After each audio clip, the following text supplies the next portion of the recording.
The widow's olive oil. Ito naman, ang kwento dito, ang asawa ng widow, Straura, propeta.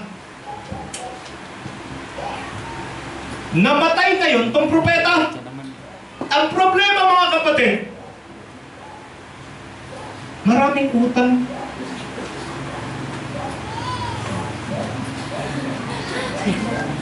Lahat ng mga magulang magsabi ng amen. Amen. Lakasan nyo dyan sa labas, nagsabi ng amen. Amen. Sana po pag tayo humimlay, diyan kayo, sana pag tayo humimlay, minsan pag may namatay yung magulang, yung anak minsan umiiyak, hindi yung sa lungkot. Minsan naiyak. Ang dami ng utang na iniwan mo. Nandiyan ba kayo? Amen. Yung mga bisita naman, mahal na mahal niyo talaga. Tatay niyo. Pero nasa utang na. Kumuha ka pa ng metal casket. Ngayong lupang paglilibangan mo, di pa namin alam kung saan. Tay! Akala nung tatay talaga iniyakan eh. Paglingon, bubisita ngayon si Ma'am Berting. Tay! 100,000 yan tayo. Kaya, ito ang problema nito. Namatay yung asawa niya, maraming utang. Before kasi, pag hindi ka nakabayad sa utang mo, kukunin yung anak mo. Magsilbi yun hanggat hindi nabayaran yung utang. Nag-i-interest yung utang, hindi na makaalis yung anak. Lumapit ngayon sa propeta. Importante man of God talaga, no? Amen. Lumapit. The wife of a man from the company of prophets cried out to Elisha, "My servant, your servant, my husband is dead. And you know that he revered the Lord. But now his creditor," ayun na, mga utang, inutangan, "is coming to take my 2 boys as his slaves." Elisha replied to her, "How can I help you? Tell me, what do you have in your house?" Ganun palagi. Anong meron ka? Amen. "Your servant has nothing there at all," she said, "except a small jar of olive oil." Wala na po kami. Meron lang kami kunting oil. Kita mo ha? Kagaya ng mga bata dyan. Elisha said, kunin mo lahat. "Go around and ask all your neighbors for empty jars. Don't ask for just a few. Then go inside and shut the door behind you and your sons. Pour oil into all the jars, and as each is filled, put it to one side." Ibang klase. Ganito gawin mo. Ano meron ka? Kunting jar. Ay, kunting oil. Sige. Manghiram ka ng lagayan sa mga kapitbahay mo. Huwag ka manghiram ng kunti. Marami. At ang sabi ng, kita mo ha? Ang sabi ng prophet, pag nanghiram ka, lagyan mo lahat yung hiniram mo. Ang tanong, meron silang kunti. Ganyan pa ha? Ano nangyari? Magtago kayo sa kwarto, sara niyo pinto. She left him and shut the door behind her and her sons. They brought the jars to her, and she kept pouring. Parang ganito ang sistema. Ganun, jar. Nagtataka siya, tuwing binubuo siya yung kanyang panay lang at tulog, napupuno. Di niya napapansin, nag-enjoy siya. Maya-maya, sabi ng dalawang anak, "Ma, wala na eh." "Di, jar pa, dali." Wala na. When all the jars were full, she said to her son, "Bring me another one." But he replied, "There is not a jar left." Then the oil stopped flowing. Hallelujah. She went and told the man of God. And he said, "Go, sell the oil and pay your debts. You and your sons can live on what is." Amen. Nakakilabot ito, no? Ito mo yung, ng pagsunod, napakalaga talaga eh. Buhos siyang buhos, gano'n. Jar pa. "Ma, wala na, ubos na." Ha? Nung maubos yung lagayan, tumigil din pagtulog ang oil. The Lord revealed to me. Kasi, pag hindi nila patigilin yung pag-ano ng oil, abuso na yan, boy. Amen. Amen. Nakita ng Diyos okay na eh. Makabayad na ng utang at the same time, hindi na sila maalipin at mayroon pa silang pamumuhay. Amen. Look at me. Ang problema sa atin kasi, mga tao, makinig kayo, hinahanap natin yung wala. Huwag mong hanapin ang wala kasi hindi mo talaga makikita ang wala. Yes. Ialipin na yung aking mga anak, sana kumakuha ng pera, sana kumakuha ng pera. Kapatid, ano sabi lang ng prophet? Ano meron kayo dyan? Shh. Wala ka ba ngayon? Ito lang ang tanong sa'yo, anong meron ka dyan? Utak nyo kagad, nakita ko agad, merong bubbles nakalagay P, tapos 2. Hindi yan! Andyan kayo! Amen. Anong meron ka dyan? Huwag mo sabihin sa akin wala. Meron ka. Ang sabi ko, meron ka. Amen. Iba talaga dyan. Hindi talaga ma-spilling yung mukha eh. Wala nga eh. Wala nga eh. Di ka lang makasagot eh. Meron ka. Amen. Anong meron ka? Mananampalataya. Yes. Do you have faith? Amen. I said, do you have faith? Amen. Then faith will release your blessings to you. Amen. Amen. Okay. Ang problema sa atin, hinahanap natin yung wala. Ano pa sa yung wala? Wala kang pera, tama ba? Yun ang hinahanap mo. Ang kapatid, ang pera, hindi po mahahanap yan. Pinagtatrabahuan niya. Yes. Amen. Amen. Pero mayroon kang faith na Lord, you will going to provide. All you need to do is to listen to the Word of God through the man of God. Amen. At ito na nga eh. Anong revelation dito? When we obey God, problems are solved. Amen. May problema ka ba? Amen. Sundin mo lang ang Diyos. Solve ang problema. Bakit? Ang Diyos ang mag-resolve ng problema mo. Amen. So ano po ang revelation dito? Ang experience? From anxiety to liberty. Amen. Hallelujah. They were free from death and slavery. Pag hindi ka marunong makaintindi kung ano yung power ng obedience, palagi kang punong-puno ka ng anxiety, worry. But the Lord wants you to be set free. God wants you to experience liberty. Paano yan? Just obey God. Sabi mo sa katabi mo, obey God. Amen. Kaya maraming Kristiyano namamatay ng maaga. Bakit? Puro anxiety. Di pa nga tapos sa problema, mayroon namang problema. Di pa na nakapila yung problema para silang drugs appear. Well, anong solusyon mo dyan? Anong solusyon mo dyan? Meron, wala?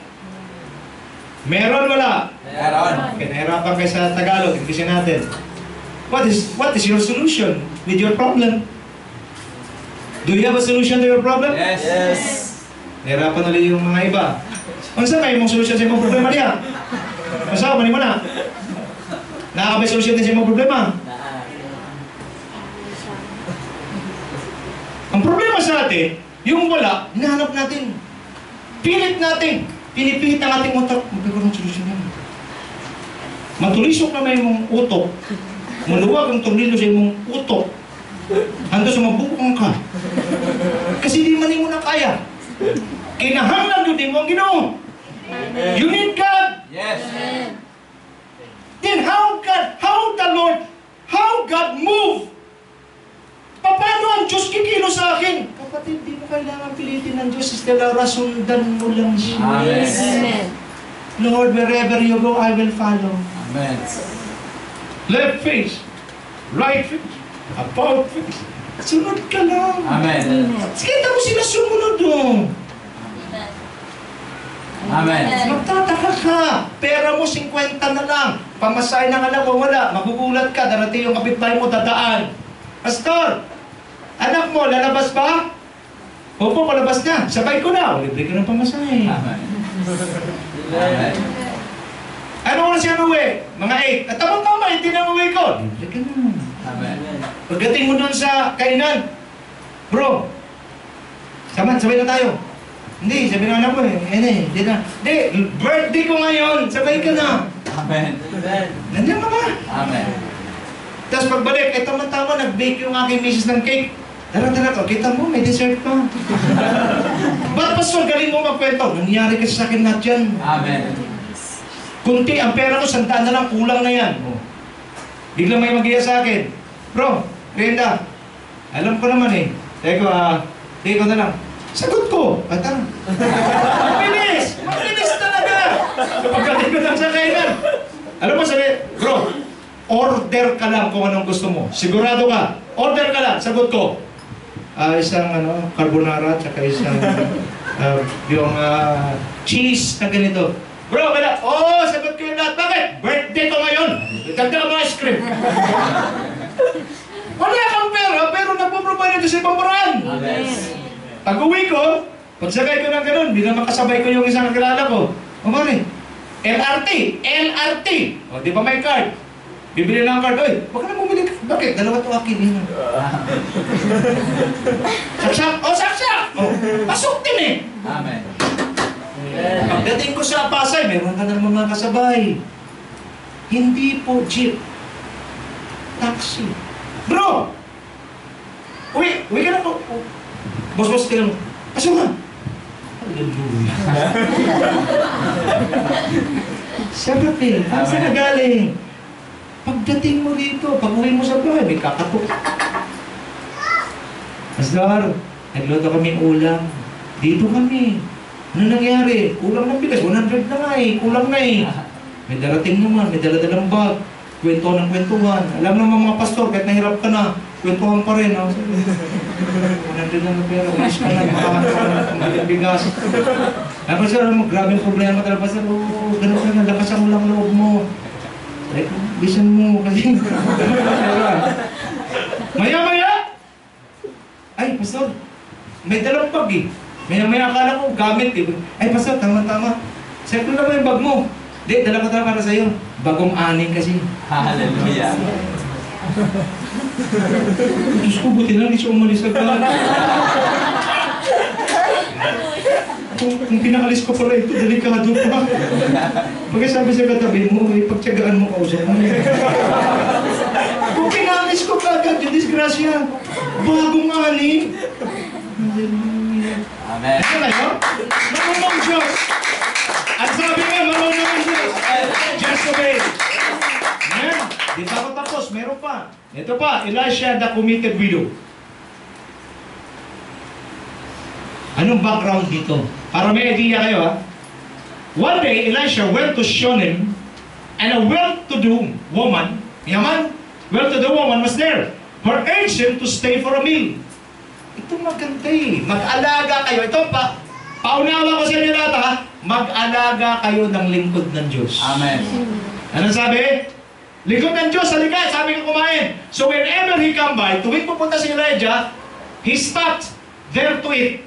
Ginawa ng stopover ni Elijah yung kumain ng widow kasi pinapakain talaga siya. She said to her husband, makinig kayo mabuti I know that this man who often comes to our way is a holy man of God. Let's make a small room on the roof and put in it a bed and a table, a chair and a lamp for him. Then he can stay there whenever he comes to us. Naglikha siya ng isang maliit na room, andun yung study table. Tuwing dumarating si Elisha, doon siya pinapatuloy. So what happened? One day when Elisha came, he went up to his room and lay down there. Itong widow na to, may kwento rito, wala tong anak. Pinag-pray ni Elisha magkaroon ng anak. Nagkaroon. Nandiyan kayo. Amen. Nagkaroon ng tagutom.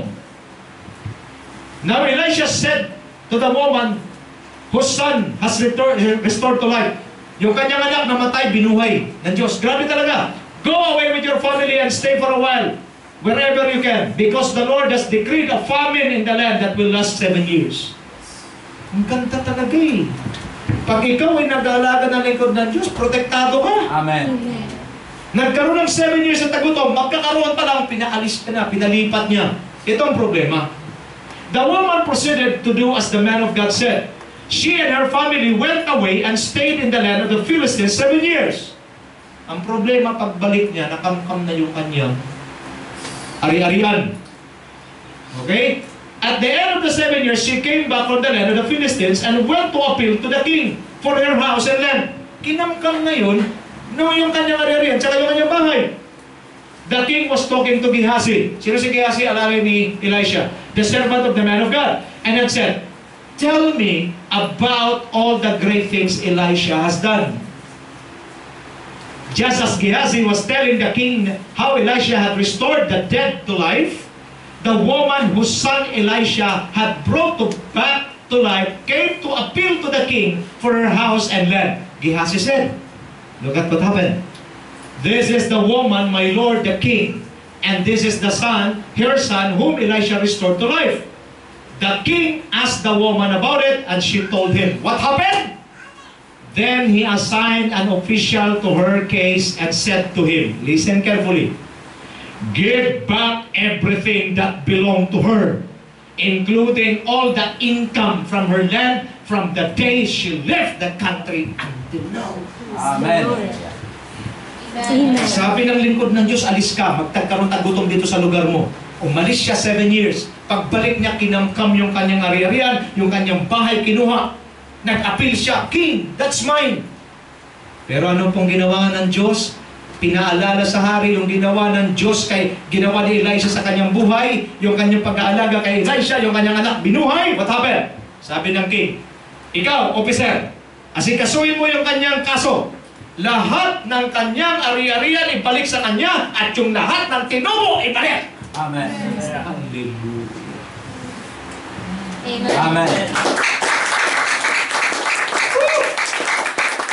This is our God. I said this is our God. There's a revelation behind. When we obey God, what was lost will be fully restored, plus the interest.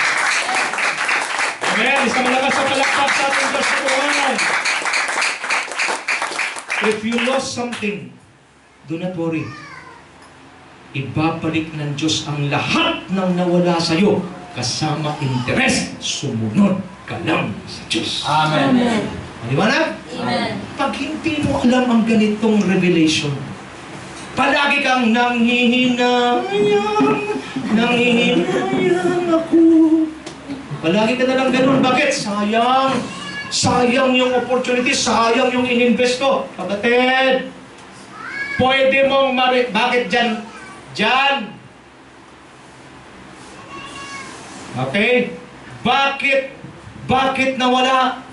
Bakit nawala? Sayang. Tingin ka sa akin. Purihin ng Diyos sa revelation ngayong umaga. Amen. Amen. Lahat ng nawala, pwedeng maibalik. Minsan sinasabi ni Brother Ariel, sayang yung ininvest ko. Sayang talaga. Sana kung na-invest ko sa ganito yun, tutubog pa yun. Tingin ka sa akin. Pwede mo nang maibalik at makuha yung nawala. Amen. Amen. Paano yung pastor? Sumunod ka lang sa Diyos, ibabalik niya ang lahat ng nawala. Pati tubo nung time na siya'y nawala, ibabalik ng Diyos. Amen! Amen! Huwag ka na yung halimbawa, ito sa pag-ibig, kasi Valentine's daw ngayon. Hindi ka na pagbigyan na natin ng pag-ibig. Sayang ang panahon na kami magkasama. Pag naalala ko yung mga memories, pag ganun-ganun ka pa, sayang yung memories. Kapatid,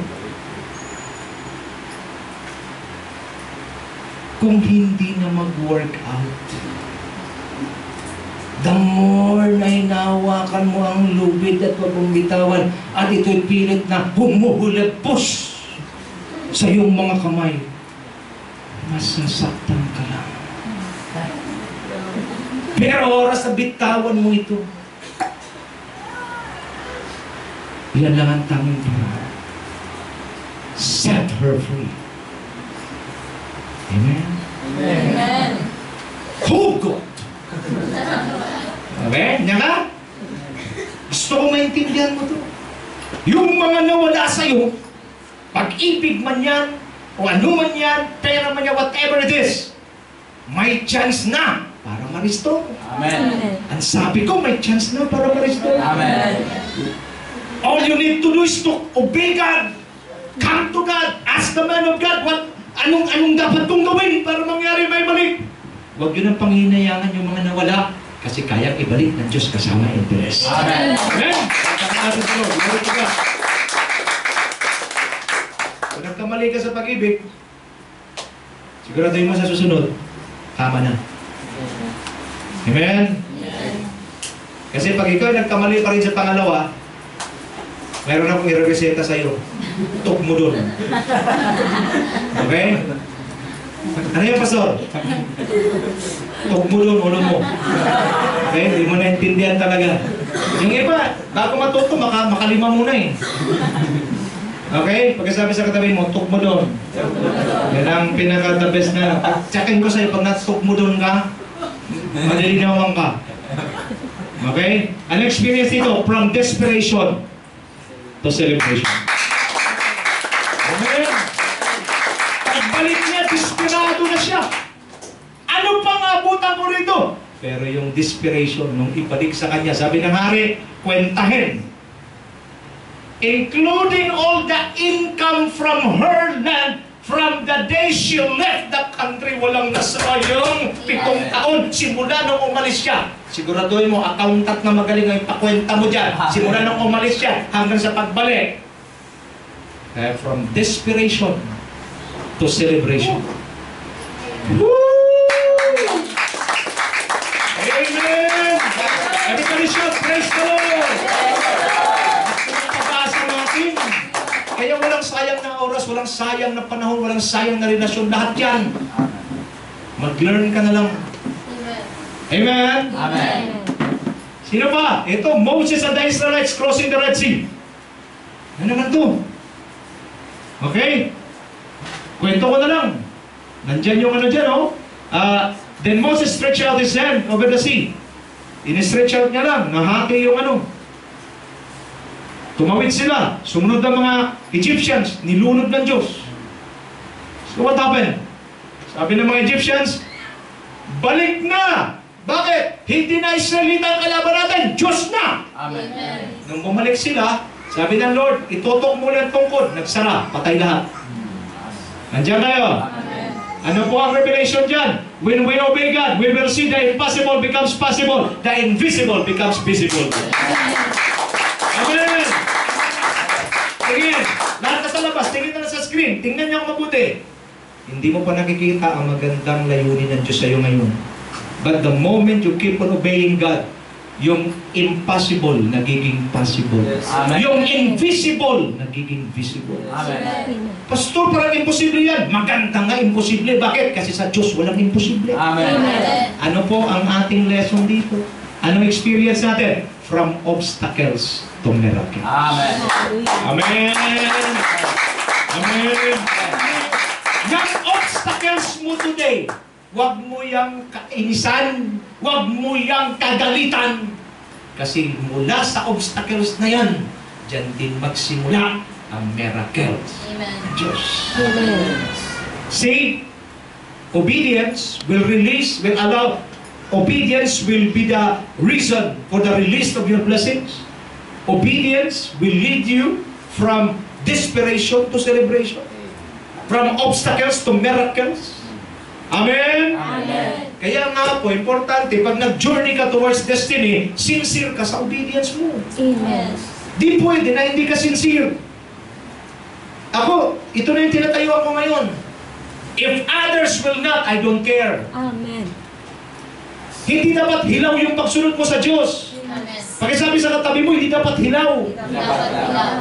Hindi ka naman kumakain ng hilaw. Nasubukan niya ng kumain ng kain na hilaw. Opo. Crunchy, di ba? Hindi masarap kainin yung hilaw. Amen. Yes. Kahit gaano kasarap ang ulam pag hilaw ang kanin mo, di mo magustuhan.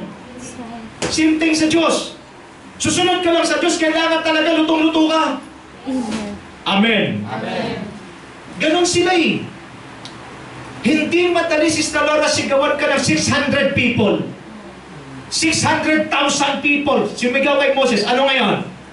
Kulong na tayo. Andyan yung mga Egyptian. Papatayin tayo. Batuhan. Bundok to. Dagat to. Ano ngayon? Sabay-sabay yun. Dinala mo kami rito para patayin lang pala. Dapat sa Egypt na lang kami. Di madali. Naranasan ko na makarinig 500 katao. Sabay-sabay sumigaw. Halos mabingi ako. Parang mayroon silang demand. Nag-minister ako sa Kambakundiwa, yung mga preso. Pagdating ko rin nag-noise barrage, natakot ako. Ganito pala. Galit na galit lahat. Pinagpupukpok nila yung mga riyas, halos mawasak. Sabi ko, sir, baka mauna na ako. Bagay ko study ka, di ba? Sabi ko, ha? Bukas na lang siguro. Galit na galit silang lahat. Sabi ko, ilan ba nandito? Mga 700 plus yung pastor. Grabe.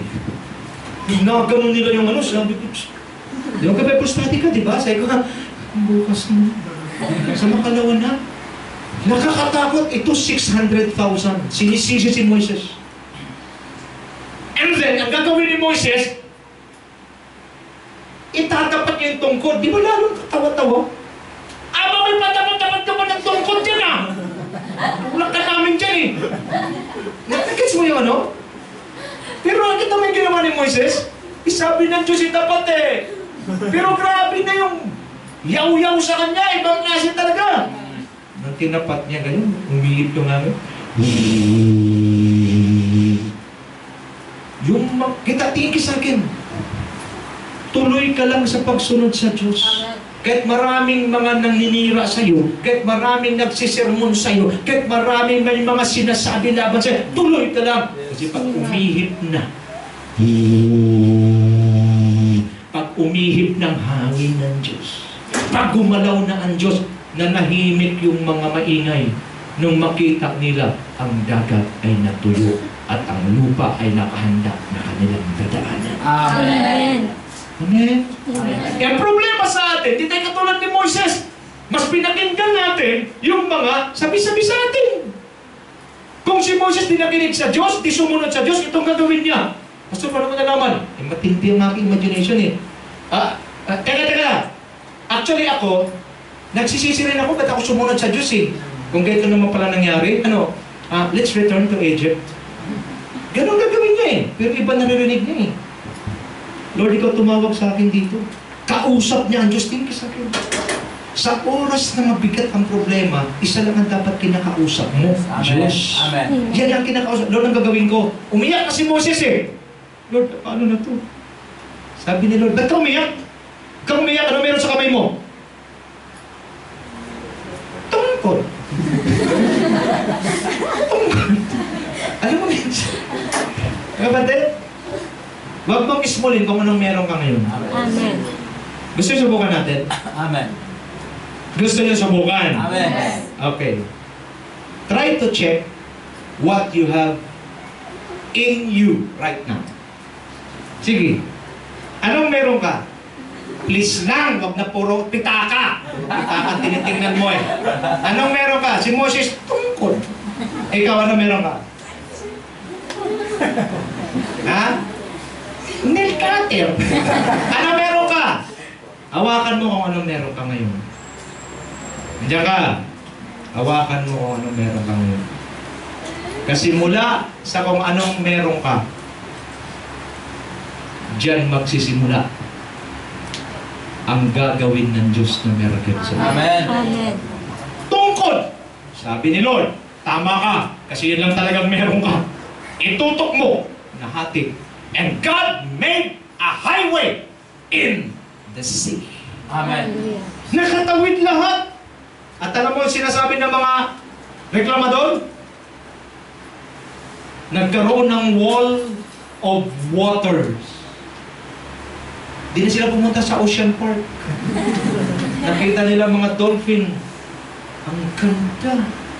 Habang sila tumatawid, nakikita nila, napakaganda. And what happened? That day, the Lord saved Israel from the hands of the Egyptians. And Israel saw the Egyptians lying dead on the shore.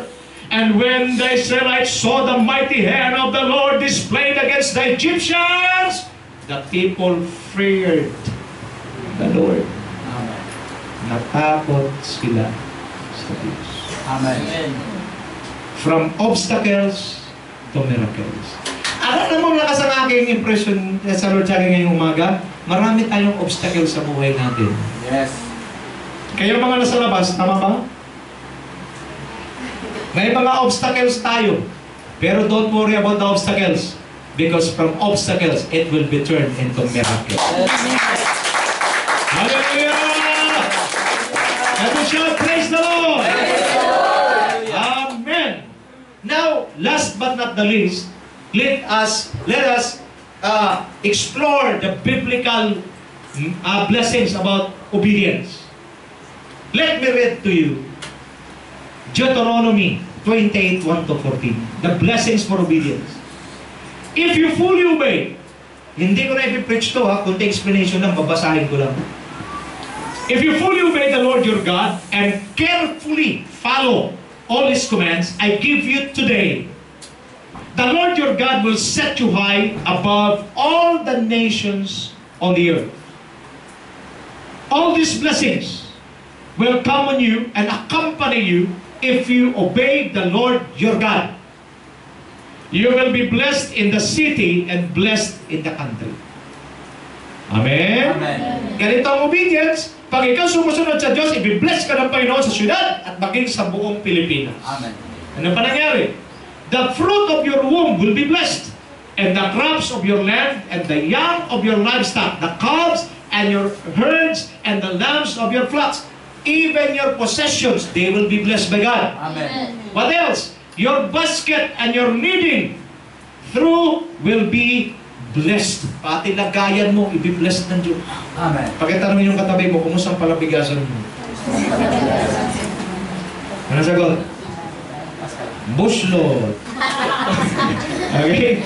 Dapat mayroon yan. Okay, ano ba? You will be blessed when you come in and blessed when you go out. The Lord will grant that the enemies who rise up against you will be defeated before you. They will come at you from one direction but flee from you in 7. Buo silang umatake sa'yo. Pero pag nakaharap ka na nila, magkanya-kanya silang takas. What else? The Lord will send a blessing on your barns and everything you put your hand to. The Lord your God will bless you in the land He is giving you. The Lord will establish you as His holy people, as He promised you on oath. If you keep the commands of the Lord your God and walk in obedience to Him, then all the people on earth will see you that you are called by the name of the Lord, and they will fear you. Alam niyo po, pag ikaw ay sumusunod talaga sa Panginoon, makikita ng mga tao, wag mong banggain yan. Alam mo bakit? Kasama ang Diyos niyan. Pag kinalaban mo yan, Diyos ang kinakalaban mo. Amen. Sarap ng ganyan. The Lord will grant you abundant prosperity. Ito pang hindi ko po, ito pang gusto kong i-exhort mga kapatid. Tingnan niyo po. The Lord will grant you abundant prosperity. Teka, prosperity na, abundant pa. Amen. Andiyan ba kayo? Amen. Prosperity na mamitas, okay na eh. So, abundant po. Ano ibig sabihin? Tagalogin natin. Literal. Abundant. Ano yung ang Tagalog ng abundant?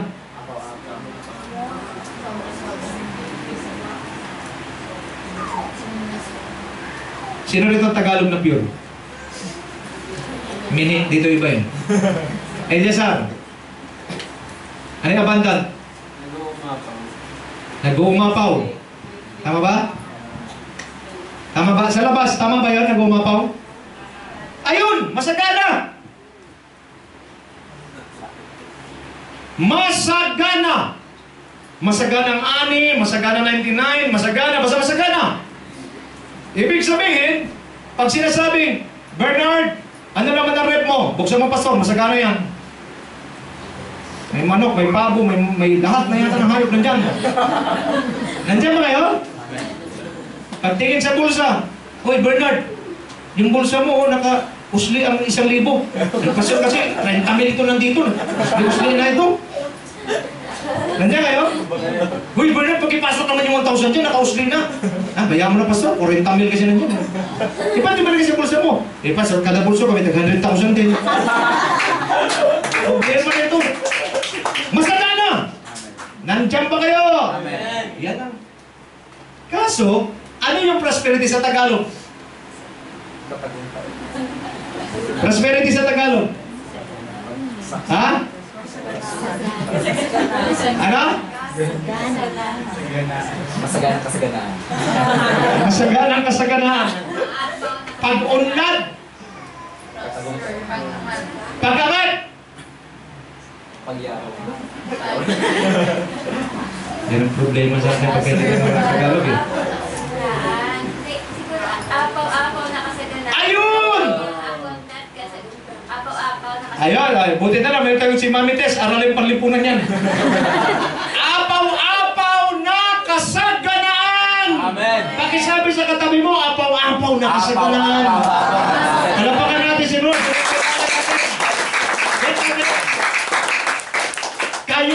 Pag kayo ay sumunod sa Diyos, anong mangyayari? Bibigyan kayo ng Diyos ng apaw-apaw na kasaganaan. Amen. I decree and I declare in the name of Jesus, God will grant you abundant prosperity. Kayong mga nag-aaral, abundant prosperity. Kayong mga ulang abundant prosperity. I declare in the name of Jesus, spiritually, emotionally, physically, financially, and materially. I declare, lift up your hands, I declare today in the name of Jesus, things in your life will change. I declare na magbabago lahat sa buhay mo. Abundant prosperity will begin to take over. I said it will begin to take over. Beginning today. I said beginning today. Beginning today. Receive it in your spirit right now. Receive in the name of Jesus. Apaw-apaw na kasaganaan. Alam niyo kapatid, kung alam niyo lang ito talaga, Stellara, kung alam lang natin lahat ito, walang naghihikaos na Kristiyano. Amen. Ang problema kasi hindi tinuturo. Basta sumunod ka lang sa Diyos. Di pagsunod, di nga maintindihan kung ano. Kiniklear natin lahat. What else? Pag apaw-apaw na, ano pa sabi? In the fruit of your womb and the young of your livestock and crops of your ground. Lahat no? Abundance yan. In the land He swore to your ancestors to give you. Pag apaw-apaw ka na sa kasaganaan, what will happen? The Lord will open the heavens, the storehouse of His bounty, to send rain to your land in season and to bless all the work of your hands. What a blessing! You will lend. Ito na matindi. Pag apaw-apaw ka na sa kasaganaan, ano na mangyayari? You will lend to many nations, but you will borrow from none. Amen. Hindi na kayo na magpapautang, hindi na kayo mangungutang. Pastor, paano mangyari yan? Sumunod ka lang sa Diyos. Amen. Be sincere in your obedience to God. Kung alam nyo, naintindihan nyo ito, simula sa araw na ito, magbabago lahat sa buhay mo. Amen. Amen? Amen. Be sincere. The Lord will make you the head, not the tail. Hallelujah. Amen? Amen. You will become the leader, not the follower. You will become the head, not the tail. Amen. Sa araw, Feb, ikaw naman ang maging supervisor. Nangyari sa akin yan. Dati ako sumusunod. Punasan mo to. Punas. Walisin mo yun. Walis. Ang hirap din pala ng ganun. Tama? Amen. Pag palagi ka na inutusan, damputin mo yun. Dampot. Tapos mag-utos sa'yo, mas maliit pa sa'yo. Parang, damputin mo. Opo. Isang araw sabi ko, Lord, give me the key para ako naman magagawa nito. Gusto ko lang ma-feel. Gusto ko lang ma-feel kung ano yung feeling. Praise the Lord. I just obey God. He promoted me. Di ko ginawa yung ginawa sa akin. Amen. Pero iba ang mag-utos. Pakidampot nga yun. Pakidala nga dito yan. Because I know the feeling kung ano yung nanggagaling sa baba. Sa amin. Kaya importante talaga mag-start ka sa baba. Amen. Sumunod ka na sumunod sa Diyos, pag iangat ka niya, pag inangat ka niya, itatrato mo ng tama yung nasa baba kasi galing ka doon. Amen. Maliwanag? You will become the head, not the tail. Magugulat kayo. Halimbawa, ito yung PTA, biglang tatawagin, Mr. Canieva, I nominate Mr. Canieva to be the PTA president. But mas marami namang qualified dyan, si attorney, dyan si architect. Because you are the head and you are not the tail. Amen. Magugulat ka yung favor sa'yo ibibigay. Ay, yung isang dinidisciple ko, broker yung kanyang mga kasama, yung broker pala, may ano yan, di ba? Meron niyang license. Nagtataka yung kanyang, yung mga broker, yung mga license broker, nagtataka si Stella Laura. Kasi yung mga malalaking lupa, siya hindi siya license broker. Magtitake pa lang siya. Pero sa kanya ipinagkatiwala yung sa SM, yung mga malalaking portion ng land. Nagpunta yung 4 na broker na partner niya na license. Bakit ikaw ang binigyan ng mga lupang yan? Ikaw naman ay walang license. Sumagot siya. Kasi ako ay mayroong Panginoon. Favor ni Lord yan. Kaya ngayon, baliktad. Naging head siya, yung mga broker license, sa license broker, nagiging tail. Nakasunod palagi sa kanya. Saan tayo ngayon? Di ba baliktad? Dapat siyang susunod sa kanila. Saan tayo? Saan tayo ngayon? Sabi niya, wait lang. Hintayin natin kung saan ang signal. Di nyo lang alam. Pag kayo sumunod sa Diyos, magtataka kayo. Bakit ganito? Bakit ganito? Because when you obey God, things in the Spirit will be unleashed. And the blessings of the Lord direct from heaven will be poured down to you. Why? Kasi natutuwa ka na ang Diyos pag sumusunod ka sa Kanya. Kaya iba sa inyo, kinakausap kayo ng Panginoon sa puso niyo, huwag na kayo magtagal, sundin niyo na kaagad. Bakit? Para ma-release yung dapat ma-release sa iyo. Amen. Tingin nga lahat nasa labas. Atat na talaga ang Diyos. Excited, super excited na i-release yung blessing sa iyo. Hinihintay na lang talaga niya ang 100% obedience mo. And the moment you obey, things in your life will happen phenomenally. The blessings after blessings. Bakit? Matagal lang naipon yung blessing mo. Kailangan na lang talaga ng pagsunod mo. Para yung dam na nakasara, tuyong-tuyo ang lupa doon. Pag oras na pinuksan ang dam, mababasa ang lupa, ang mga tuyong lupa ay mababasa, ang mga sa buhay mong tuyo ay mababasa at magsisimula kang makaranas kung paano maranasan ang napakagandang biyaya para sa Diyos. Amen. Hawakan mo yung kamay ng katabi mo, pisilin mo ng kontat, sabihin mo sa Kanya, obedience! Yes. Yan lang kailangan mo. Itong tao na tayo sa harapan mo, nangyari lang itong lahat sa buhay ko dahil sumunod ako sa Diyos. At hindi ako maramot na hindi turo sa iyo yung sikreto kung paano ka mabless. Kung ako'y binless na Lord, dalangin ko times 10, times 100 times, na i-bless kayo ng Panginoon. Bakit? Ito ang kailangan. At pag nakita ko, masaya ko. Higit sa lahat, masaya si Lord.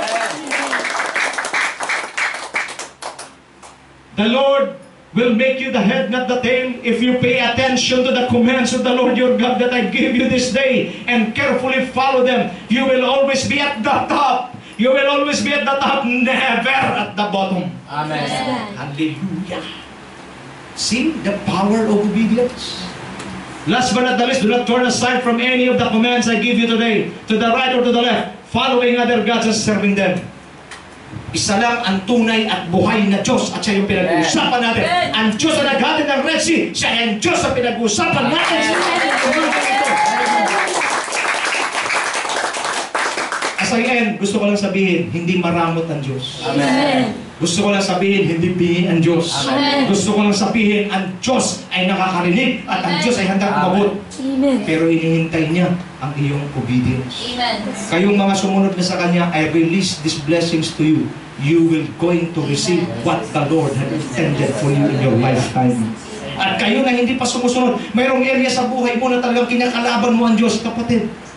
Huwag mong kalabanin yan. Bakit? Kung ang Diyos ang kalaban mo, di pa nagsimula ang laban, talo ka na. Amen. Pero the moment na ikaw nagdesisyon ngayong mga, Lord, susunod na ako sa iyo, iiwanan ko na ito, susunod na ako sa iyo, hindi pa rin nagsimula ang laban, ang blessing mo nakapila na. Amen. Amen? Amen. Hallelujah. If we understand that God is the authority and King of our lives, obedience is not an issue, but a pleasure. Amen. Pleasure po ang sumunod sa Diyos. Amen.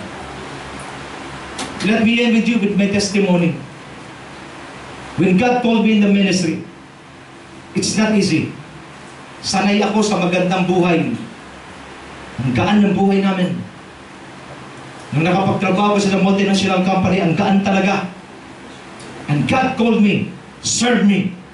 Sabi ko, Lord, can I serve you while I'm doing my job in the secular world? Sabi ng Panginoon, hindi. Serve me alone. Sinilip ko po yung ministry. Wala talaga, Brother Ariel, kahit silipin ko. Patay. Isang araw ko nasa 1.5. 1.5 ang sweldo ko isang araw. Sinilip ko yung ministry. Wala akong masilip eh. Lord, full-time. Eh pag sisilipin ko yung sa multinational company, yung payslip ko sigurado eh. Bibitawan ko yung sigurado, pupunta ako sa hindi sigurado. Yun ang alam ko. Sabi ko, Lord, hindi ka lang sa buhay ko Savior. You are Lord. Binitawan ko lahat. Pumunta ako sa tingin ko hindi sigurado. Sa simula, mukhang hindi nga ako nagkamali. First Sunday offering, 800 pesos. Sabi ko, Panginoong Diyos, isang araw ko 1.5. Isang linggo to 800. Paano ko to ngayon pagkasyahin? Kaya lumabas ang mga toge, ang mga munggo, ang mga sardinas na nilagyan ng yung dahon ng kamote. Ano yan? Albos ng kamote. Albos ng kamote. Nagtaka ngayon ang mga anak ko at asawa ko kasi nagugulat sila, nagluluto na ako. Di ako nagluluto. Ano naman niluluto mo? Pag nakita niya, nagbukas na ako ng sardinas at simula ko ng hiwain ng sibuyas at ang mga bawang at sasadyain ko talaga papuputukin para sabi nila, ang bango, ano kaya lulutuin mo? Bubuksan ko ng mga sardinas na walang ulo, mga isda, at ibabawas ko ng ganun. Lalagyan ko ng tubig at pagkakita nila, ikaw na lang kumain ka! Sabi ko, masarap ito. Masarap. Nasanay kami sa ganun. At ang sabi ko, Lord, obedience to you. Ito ang kailangan talaga. Naglalaway kami. Hindi ako nagbibiro, hindi ako nagpapatawa. Minsan, pag nagpunta kami sa market, dinadaanan namin yung kinakainan namin na masarap. At least yung memory na refresh, pero mali rin pala pagbabalikan mo na wala kang pera. Lalo ka nang masasaktan. Lalo pag in-order na yung aming paboritong yang chow rice. Sige ko, let's go. Kakain tayo. Oo, dun sa kabila. Okay? Lahat yan, dinaanan ko lahat. Pag ang kotse mo, pagka naubusan ng gas, talaga naman, nagbibiyay kami sa sisig at dadasal ako, Panginoong Diyos, huwag dito tumirik, 1.5 po ang towing, 1.5. Purihin na Diyos, tuwing dating dito kami namamatayan. Palagi namamatayan kami dito sa bahay palagi. Ang ganda ng suot ng asawa ko, ang ganda ng suot ng mga anak ko, pupunta kami sa church, dating na kami sa kanto, pag-ikot, juk. Sa inyo ko, bakit sira? Walang gasolina. Lahat yun naranasan naman. Pero hindi kaya ako nakapagturo ng sincere obedience. Bakit? Kasi alam ko paano sumunod. Amen. Wala akong kondisyon. Sabi ko, Diyos ko, pwede naman akong bumalik sa dati kong trabaho. Marami ang kontakto. Pwede ba bumalik? The Lord is very certain. No! Eh bakit kung gano'n? Ba't di ba ako pinuhay na ganito? Paano yung mga anak ko? I ask God. But you know what? Just follow, just obey. Amen. Dumating ang punto, yung umiyak, nakakaiyak ako. Sabi ko, bakit? May problema na yata to eh. Di ako umiyak, nakakaiyak ako. Tumutuloy-luwa ako ng ganun. Sabi ko, Lord, hanggang saan to? Isang araw sinabi ko, pag hindi mo ito itigil, Panginoon, baka ito na rin ang katapusan ko. Lord, itigil nyo na po ito. Baka ito ang kamatayan ko. Dumating ako sa punto na ngayon, but the Lord never stops. The more na nag-complain ka, the more nagdadamihan niya pang pagsubok. Matuto ka sa akin. So simula nun, di na ako nagsalita. Kahimik na lang. Hayaan ka ng Diyos magreklamo. Hayaan ka niya. Pero kahit anong reklamo mo, ang gusto niya pa rin ang masusunod. Amen. Dahil ko, Lord, tama. Okay na, happy na. Okay na ako, tanggap ko na wala kami pera, tanggap ko na nahihirapan pero susunod kami. Usap kami ni Corey isang araw. Ni Corey, sarap kumain ng ano, no? Yung Dunkin Donut. Sabi ko, minsan yung asawa mo, pag nagsalita yan, hayaan mo na lang, pakinggan mo na lang, kasi wala ka rin pambili. Agree ka na lang. Oo nga sarap. Maya may kumatok. Pastor, baku-baku pa ito. Tawag namin ito, baku-bakong landas. Okay? Alam niyo po, sabi ni Cora, Dunkin Donut. Sarap, no? Pagbukas ko ng pinto, hindi mukha ng tao. Una, Dunkin Donut talaga lumabas. Kukur. Dunkin Donut. Pastor, para sa iyo, sa inyo. Ay ko, salamat. May mga, di ko naman expect yung may bisita. Kasi mula noon, ganito lang kami. KFC. Maya-maya, may darating na rito. Tuwa kami may dumarating may dumarating Walang dalaw. Di ba we obey God without condition. Amen. Usap. Pagbalik ka sa kotse, ay ano ba yan? Nakalimutan ko, may pasalubong. May pasalubong. Nako, ano ba yan? Nakalimutan, may pasalubong pala. Okay pa kaya to? Pag nalabas, KFC. Hallelujah. Ito, Lord. Simula nung araw na yun, tumahimik na ako. Peting, makinig ka sa akin. Huwag kang reklamo, damo, dadagdagan ka. Tumahimik ka na lang. Lord, kaliwa. Lord, kanan, tuloy ka lang! Amen. Until one day, the Lord connect me to people. At ngayon, gusto ko sabihin sa inyo, in testimony to my God, totoo ang Diyos. Yes. Pag sumunod ka sa Kanya, simula lang mahirap kasi kinokorek ka niya. Pero habang tumutuloy ka, makikita mo ang blessing tuloy. Habang tumatagal,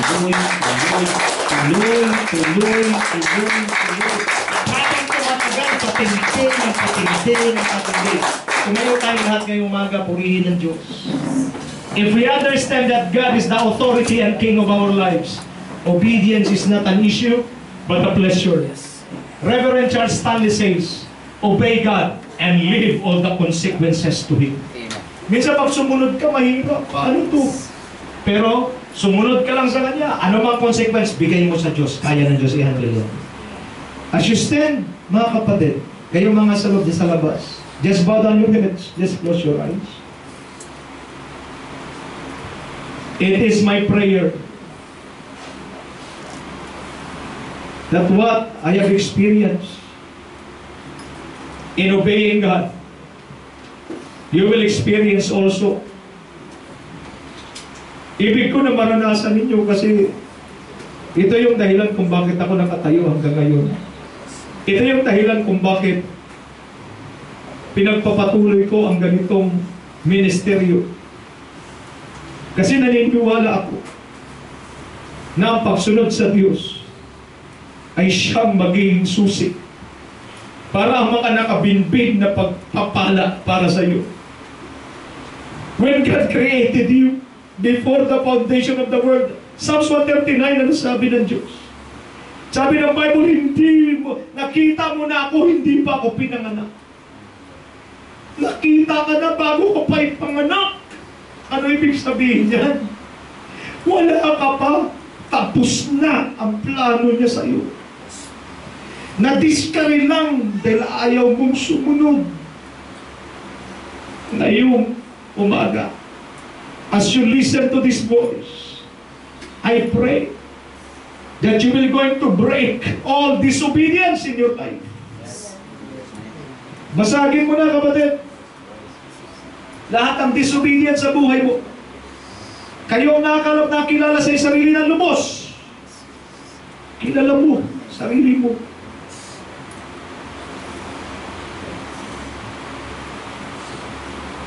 Yung pagsunod sa Diyos, dinilay ko. Alam mo nangyari? Nahirapan ako ng gusto. Kasi nga, paikot-ikutin man natin ang kwento. Aayaw at aayaw man tayo. Pag Diyos na ang nakaharap mo, susuko at susuko ka talaga. Amen. Ang kaibahan lang, pag pinatagal mo, mahihirapan ka lang. Kasi sa labanan between God and us, God always prevails. Amen. Huwag kayong matakot. Nangyari sa akin, sinundan ko ang Diyos. Hindi ko pinagsisisihan hanggang sa aking huling hininga. Right where you are right now. Di na tayo magpapatawag. Just lift your hands. At pag ikaw sinabi mo, Pastor, naintindihan ko minsan ngayong umaga, ibig kong sumunod sa Diyos. Just lift your hands. And God sees your hands. Di mo na kailangan pumunta sa harap. Right where you are. Di ba sabi natin kanina, God is everywhere. Katabi mo siya ngayon. Nandyan sa sayo ngayon. If you want to obey God, you want to experience the blessings that we've discussed today, just lift your hands.